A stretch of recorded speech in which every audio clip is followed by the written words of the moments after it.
Assalamualaikum warahmatullahi wabarakatuh. Hadirin sekalian yang ada di rumah, salam sejahtera bagi kita semua. Di samping saya ini ada dua orang wanita cantik yang berprestasi. Yang pertama sekali adalah ada ibu keturunan Arab.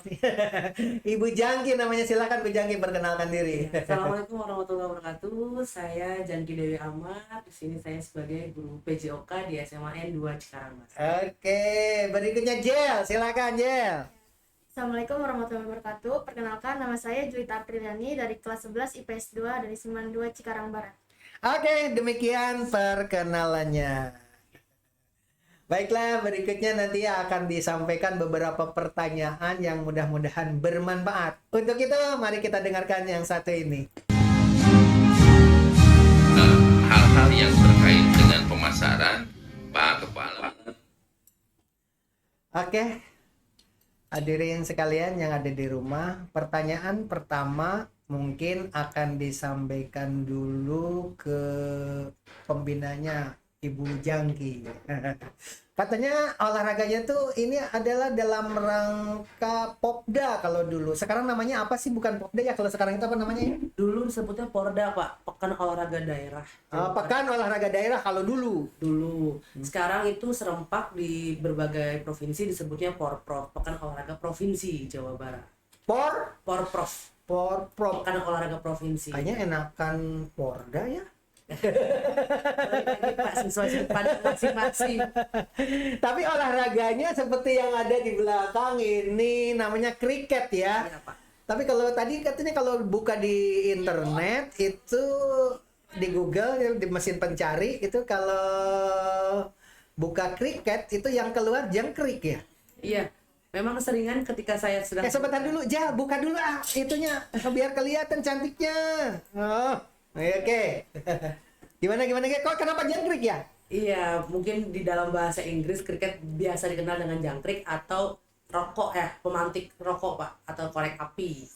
Biasa dikenal. Gitu. Makanya lebih spesifik kalau dicari permainan atau olahraga kriket. Itu baru keluar yang Jadi kalau mencari di internet harus ada tulisan olahraga kriket, baru muncul gambar-gambar seperti ini. spesifik jadi ya. Tapi kalau kriket, jangkrik Kebanyakan atau korek api. Atau korek api yang keluar. Nah, sekarang Jel. Dulu katanya olahraganya sepak bola ya? Futsal. Futsal ya? Kenapa jadi larinya ke kriket itu? Mungkin kalau untuk di futsal kan sudah banyak sekali ya pesaingnya dan untuk kedepannya itu prospeknya itu susah. Saya juga sebelum di kriket ini sudah mencoba di tim Porda Kabupaten Bekasi cabang olahraga futsal. Cuman ya belum rezekinya untuk sampai di Porda itu. Dan kebetulan ketemu Bu Janki dan diajakin untuk mengenal kriket. Pinter ya. Ternyata strategi ya. Alhamdulillah dengan lari ke kriket akhirnya sekarang mendapatkan piala apa? Ini kayak dipasang. Satu, jelasin dulu. Ini yang pertama. Yang pertama apa itu? Yang pertama satu medali emas. Ini medali emas. Wih, keren. Super kita mendapatkan medali emas. Sebentar dulu. Kok emas didapat? Perak didapat. Mana perak? Perak. Ini perak didapat. Perunggu juga didapat. Ini gimana kau diborong? Karena di kriket itu ada 3 nomor pertandingan, yang mana namanya itu Super Egg. Terus Apa itu Super Egg? Super Egg itu yang dimainin dengan 8 orang ya, Bu. Maksudnya gimana Bu Jangki? Jadi pertandingan itu berdasarkan jumlah pemain, Pak. Jadi ada 3 yang dipertandingkan kemarin di Porprov. Itu ada 3 namanya format Super Egg yang berisikan 8 orang pemain. Kemudian ini 8 orang pemain. Ya, yang ini emas. Yang itu kita bermain T20 ya? Ya. T20 yang berisinya 11 orang pemain. Banyak ini pemainnya. 11 orang. Berarti 11 orang dapat ginian. Ya. Ini hanya 8 yang dapat. Berarti ada 8 orang yang mendapat medali emas dari satu tim itu ya, satu grup. Begitupun dengan yang perak. Hanya 11 orang yang main yang mendapatkan medali perak. Oh, itu. Terus yang perunggu? Yang terakhir ini nomor Super Six atau isinya 6 orang. Dikit ya? Iya. Coba lihat yang itunya Kalau Bu Jangki dengan ini apa bedanya? Sama aja Pak, kebetulan kami memang satu tim. Oh. Jadi kebetulan Jelita ini main di segala nomor. Jadi dia mendapatkan medali di tiap nomornya masing-masing berdasarkan kemenangan. Sebentar dulu. Kan postur tubuhnya beda ya. Bu Betul. Jangki tinggi. Ini kan berarti satu tim ya. Betul. Itu nggak ada kendala pada saat main? Karena memang kalau di kriket itu kan ada spesialis Pak. Heeh. Nah kebetulan kalau saya ini spesialis pemukul. Saya Karena mungkin postur orangnya badan posturnya ini mendukung. jadi kalau memukul kenceng banget ya. ada powernya gitu. Ya. Kalau dia ini tim penjaga Pak, artinya digesit kan, lari dia mobilitasnya cepat gitu kan. Agility Berarti dia kalau gitu mah di dalam tentara kalau perang itu berarti seleksi tentara itu harus dievaluasi. Jangan semua tingginya segini, kemudian harus sama semua. Berarti harus ada tentara yang bisa masuk ke lubang-lubang kecil, berarti badan-badannya. Ini yang kecil ternyata bisa untuk lari ya. Iya. Kecil Bisa. pada kecil ya. Jadi bisa lincah gitu ya. Iya. Jadi susah dipukul ya. Main pukul-pukulan enggak ini? Iya. Jadi sebegitu bola ketangkap, Dilempar, dilempar, kemudian dipukul, kemudian bolanya diapakan? dijaga tidak keluar lapangan tuh. Di save tuh ada. Ditangkap. Ya bisa ditangkap, bisa di stop gitu. Di stop pakai apa? Pakai tangan, pakai tangan. Jadi Ditangkap gimana dong. caranya untuk kita menjaga bola tidak keluar lapangan? Itu tugas tim penjaga. Cara menjaganya ditahannya pakai tangan atau pakai kaki? Tergantung bola Pak yang datang. Kalau bolanya datang ke muka, Ya dikit. Diusahakan menggunakan tangan, diusahakan. Karena bola kriket itu keras. Jadi berbahaya kalau kita menggunakan bagian-bagian tubuh lainnya. jadi begitu bola datang ke muka, sama tangan diapakan? Ditangkap di catch. Ditangkap. Jadi ada teknik tersendiri yang diajarkan di kriket gitu. Jadi nggak sembarangan. Oh, gitu ya. Wah, latihannya lama ya? Berapa lama? 1 tahun Pak dia. Hampir 2 Oh, mau jalan 2 berarti. Jadi untuk bisa mendapatkan medali seperti ini itu hampir 2 tahun perjuangannya ya. Berarti waktu SMA kelas SMA kelas pertama kali. yang masuk kriket. Uh-uh.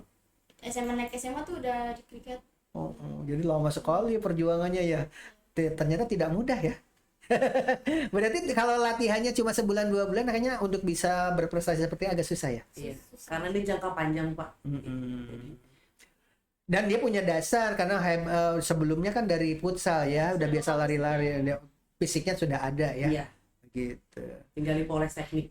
Tapi bisa nggak yang posturnya sekecil ini untuk pemukul? Kayaknya nggak jauh ya. Bisa, Mukulnya kali ya. Bisa. Asal tenaganya yang kuat kali ya. Iya. Tidak menutup kemungkinan kok Pak, mau postur dia kurang tinggi, dia tinggi, besar, kecil itu bisa mukul. Hadirin sekalian yang ada di rumah, ternyata tidak ada urusannya dengan postur tubuh. Iya. Yang paling senang itu kalau ini medali emas, ini medali perak dalam keadaan krisis moneter, emas sebesar ini harganya berapa? Ternyata hadirin sekalian ini lebih berharga ininya apa logonya ya, karena ini kayaknya bukan emas ya. Bukan Pak, hanya warnanya saja menyerupai emas. Gitu, harusnya emas beneran ya. Aduh, kaya sekali Pak. Tapi kan sebentar lagi Bu Jangki mau nikah dapat emas Pak Ijo ya. Mas kawin Pak. Mas kawin ya. Oke. Hadirin sekalian yang ada di rumah, kalau di podcast zaman dulu mempublikasikan bagi yang ingin dapat jodoh orang Arab ya Bu Jangki. Sekarang sudah tidak boleh lagi karena sudah mau nikah. Alhamdulillah sudah dapat jodoh, mudah-mudahan sakinah mawaddah warahmah ya. Amin. Tapi dia mah jangan dulu, masih kecil. Masih jauh, Pak. Tapi udah punya pacar belum? Enggak apa-apa, cerita aja. Iya. Pacar yang keberapa? Enggak beberapa. Enggak, biasanya kan waktu SD aja udah pernah cinta monyet, pernah putus gitu kan. Baru kemudian, nah sekarang itu kira-kira nih yang keberapa? Nah, ini masih monyet juga atau sudah dengar ada serius nih? Gorila kali Pak. Gedean gitu dikit. Berapa kali putus dulu waktu kecil? Pernah jatuh cinta usia berapa sih? SMP. SMP? Wah terlambat dong. Bu Jangki SD ya? Aduh. SMP kelas berapa? SMP kelas 2, kelas 1, kelas 2. Kan masih masa-masa pubertas ya. Gimana sih waktu cinta pertama? Malu, Pak. Nggak apa-apa, ceritain aja kan. Bapak juga dulu sama. Kalau bapak mah dulu nih, Bu Jangki lucu nih, bapak mah dulu. Dulu mah kan tidak ada HP ya. Tidak telepon. Jadi sekolah tuh 2 shift, shift pagi, shift siang. Ini ada yang cantik di mana diamatin tempat duduknya, oh di anu ya tempat duduknya ditandain gitu. Begitu bubaran langsung bikin surat cinta selipin. Begitu besok paginya itu dibaca terus dijawab gitu. Nah kalau dulu waktu SMP itu cinta-cintanya pertama gimana? Kalau Bapak kan ini surat-suratan. Ya kalau dulu kan kalau zaman saya mah sudah ada handphonenya, udah ada Facebook gitu. Wah, udah kelas kakap terus gimana cara nembaknya? Ya dari si yang cowoknya Gimana? Ngirim WA atau telepon dia? Facebook, di Facebook Di Facebook gimana? Kan di Facebook kan bisa dibaca apa bisa dibaca orang banyak. lewat ininya chattingannya. Oh bisa Bu Yanggi? Ada DM, Ada ada DM -nya. messenger. Oh gitu di Facebook bisa. Jadi orang lain nggak bisa baca. Ada inbox ya Pak. Oh ada inbox gitu. Terus dia bilang gimana di inboxnya? Iya bilang suka gitu. Oh maksudnya suka cuma begitu enggak lah nggak mungkin lah. Atau bisa gambar hati atau apa gitu. Ini mungkin berupa kalimat atau gambar. Kalimat. Gimana kalimatnya? Mungkin udah lupa ya. Kira-kira aja namanya juga nggak detail. Salah juga nggak bakalan ada yang nyalain orang kagak tahu gitu. Nggak tahu gitu. Nah, kalimatnya gimana? Yang suka gitu, pengen pacaran gitu. Oh gitu. Terus dijawab. Bilangnya apa? Iya gitu. Lagi ya. Iya. Namanya juga anak SMP ya, masih bocah ya. Orangnya itu teman SD gitu. Bocil. Teman sekolah. Berarti usianya sama dong. Iya, seumuran. Cuman beda SMP. Itu cinta monyet namanya ya, Ya, cinta muncul-munculnya pertama. masih Ya. lulus SD gitu. Berarti tapi walaupun cinta monyet kalau putus mah Bapak juga dulu sakit hati loh ketika dia punya pacar lagi gitu. Bu Janggi juga gitu ya Bu Janggi ya dulu ya. Tetap aja yang namanya sakit hati itu tidak bisa dihindari. Gimana Jel? Pernah nggak sakit hati? Pasti, Pak. Sakit ya? Gimana dia gara-garanya putusnya waktu itu gimana? Gara-gara ini dia deket sama teman satu SMP-nya. Tuh kan sama aja. Dia dekat langsung apa dia putus dulu langsung deket sama temennya atau karena cemburu buta. Waktu itu putusnya gimana sih? Dianya ini apa? Sudah ada pendekatan dulu sama teman-teman di SMA-nya, SMP-nya. Bukan cemburu buta, emang dianya seperti itu ya.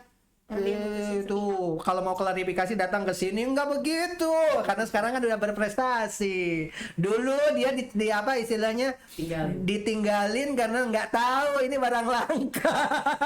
Nih ya, se-Jawa Barat loh. Nyesel. Salam ke mantan? Nggak perlu lah, orang udah lain, orang udah gak ada gantinya ya. Kalau sekarang beda usia berapa dengan yang sekarang? Kalau yang dulu kan usianya sama, teman SD. Kalau yang sekarang? Beliau 5. Oh, jauh amat. Tua dong. Tua siapa? Soalnya dia. Dia udah kerja, kuliah. Jurusan apa? Olahraga. Ternyata kayaknya apa apa namanya istilahnya Pak Bujangki? Cilok Pak, cilok. Iya ya, kayaknya begitu ya. Pesan aci cilok Pak, aci dicolok. Bujangki juga sama kan calon suami olahraga juga ya? Oh bukan, dia na teknik Pak. Kok bisa sih? Katanya maaf nih Bu Jangki, maaf sekali. Katanya yang namanya jodoh itu di rumah itu satu rumah kalau ilmunya sama sehingga saling mendukung begitu. Ini kalau ini kan Bu Jangki olahraga, suaminya teknik tuh gimana? Saya juga bingung Pak, namanya jodoh nggak ada yang tahu ya Pak.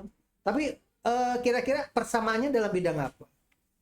Sama-sama suka basket Pak, kebetulan. Iya, walaupun teknik dia olahragawan juga ya kan. Itu nilai samanya begitu. Ya udah berarti nanti kalau lombanya kriket, tetapi kalau dengan bapaknya mainnya basket. Lucu sekali ini ya. Oke, dan kelihatannya Bu Jangki itu kan walaupun sudah keturunannya jauh ya, sebenarnya ada berbau Arab ya. Kalau suami katanya kan asli Jakarta ya. Iya Pak. Itu keturunan dari mana? Masih ada Arab-Arabnya atau dari Sunda atau dari mana? Oh dia Betawi Pak.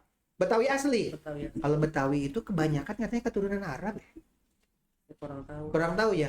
Tapi tinggi badan tinggian siapa? Sama sih Pak. Aman. Ya, sekarang Jel. Tinggian siapa badannya? Tinggian dia ya. Oh gitu. Kalau Jel kan kayaknya minimalis kayak dengan Bapak deh. Minimalis kita ya berdua sama ya. Kalau Bu Jangki mau kalau di ayam petarung tuh ayam apa? Yang besar itu. Jago. Ayam jago, oh ya apa? Ayam jago Bangkok. Iya kan? Kalau kita ayam apa? MKT.